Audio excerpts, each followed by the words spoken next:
అందరికీ నమస్కారం అండి. ఇట్లు మీ కృష్ణవేణి ఛానల్. ఈరోజు కథ చివరి వరకు చూడండి, నచ్చితే లైక్ చేయండి.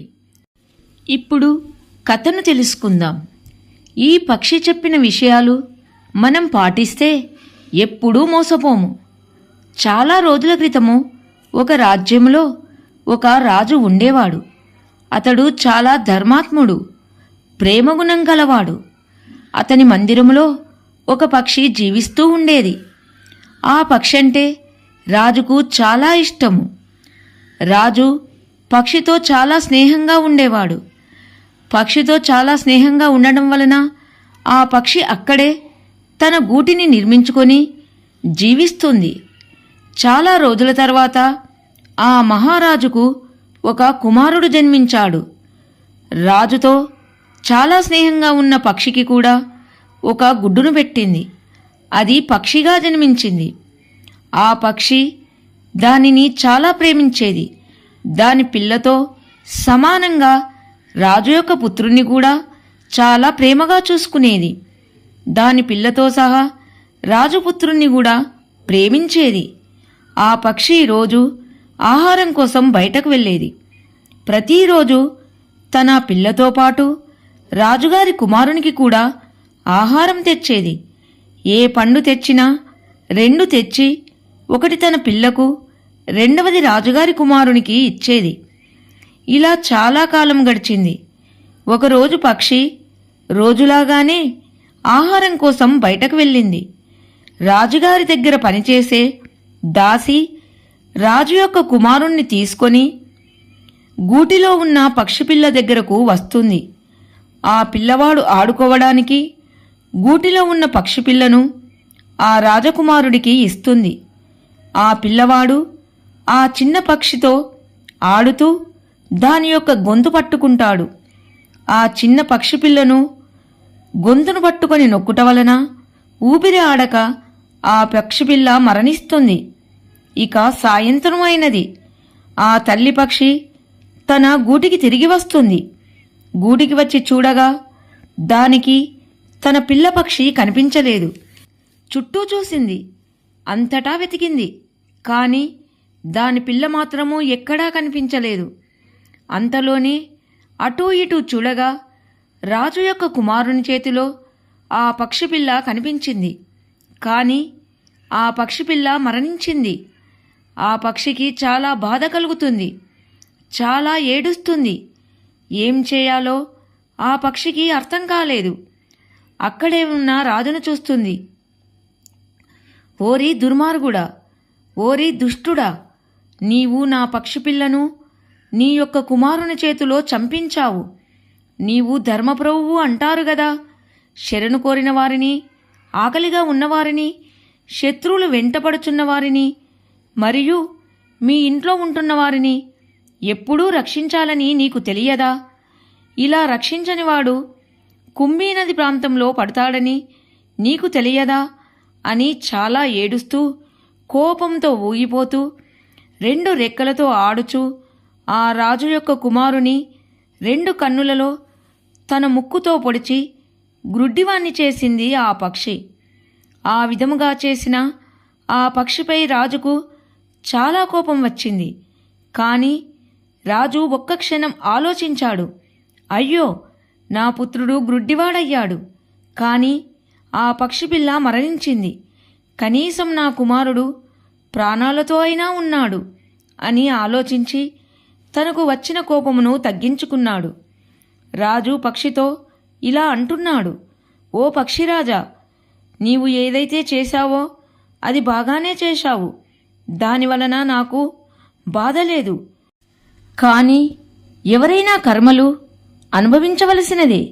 చేసిన కర్మ అనుభవించక తప్పదు.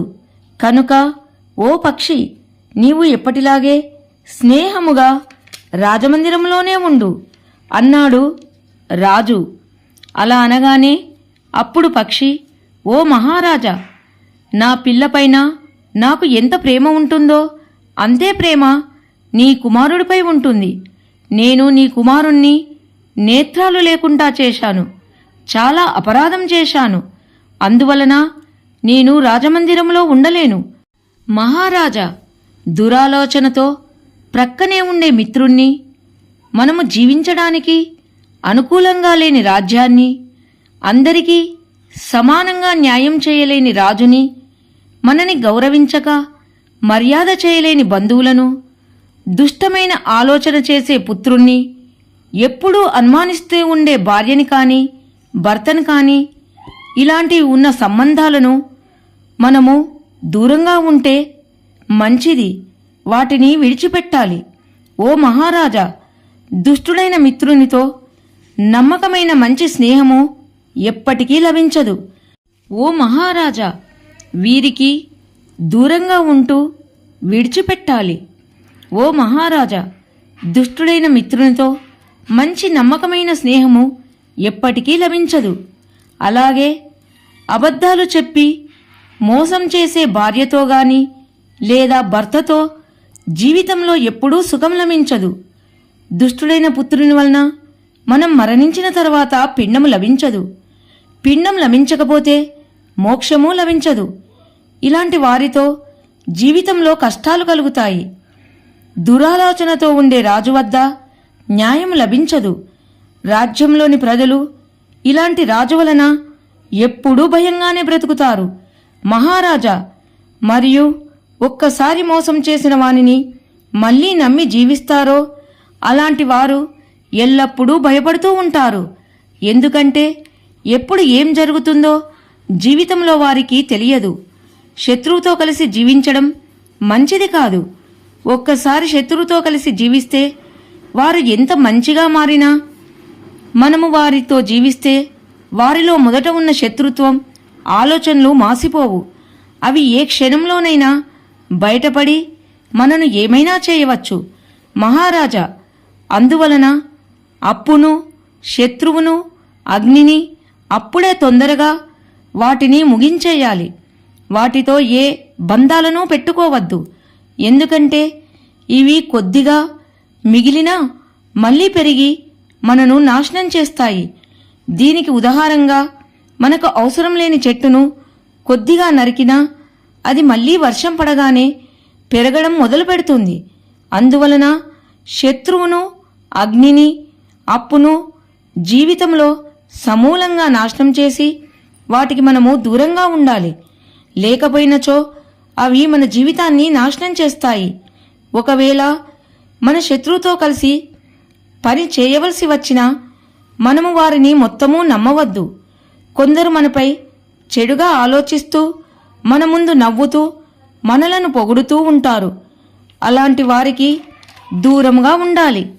మన శత్రువు ఎక్కువ ఎదిగి మనకంటే ఎక్కువ డబ్బును సంపాదిస్తున్నా అలాంటి సమయంలో మనం వారి దగ్గరికి వెళ్ళరాదు. ఎందుకంటే ఉధృతంగా ప్రవహిస్తున్న నది ఎంత పెద్ద వృక్షాన్నైనా తన దారిలోకి వస్తే కింద పడివేస్తుంది. మహారాజా, నేను చెప్పిన మాటలు ఎవరైతే పాటిస్తారో వారి జీవితంలో ఎప్పుడు కూడా శత్రువు చేతిలో మోసపోరు. ఈ విధముగా అన్నీ చెప్పి పక్షి అక్కడి నుండి ఎగిరిపోయింది. కథ సమాప్తం. నచ్చితే లైక్ చేయండి. అందరికీ ధన్యవాదములు.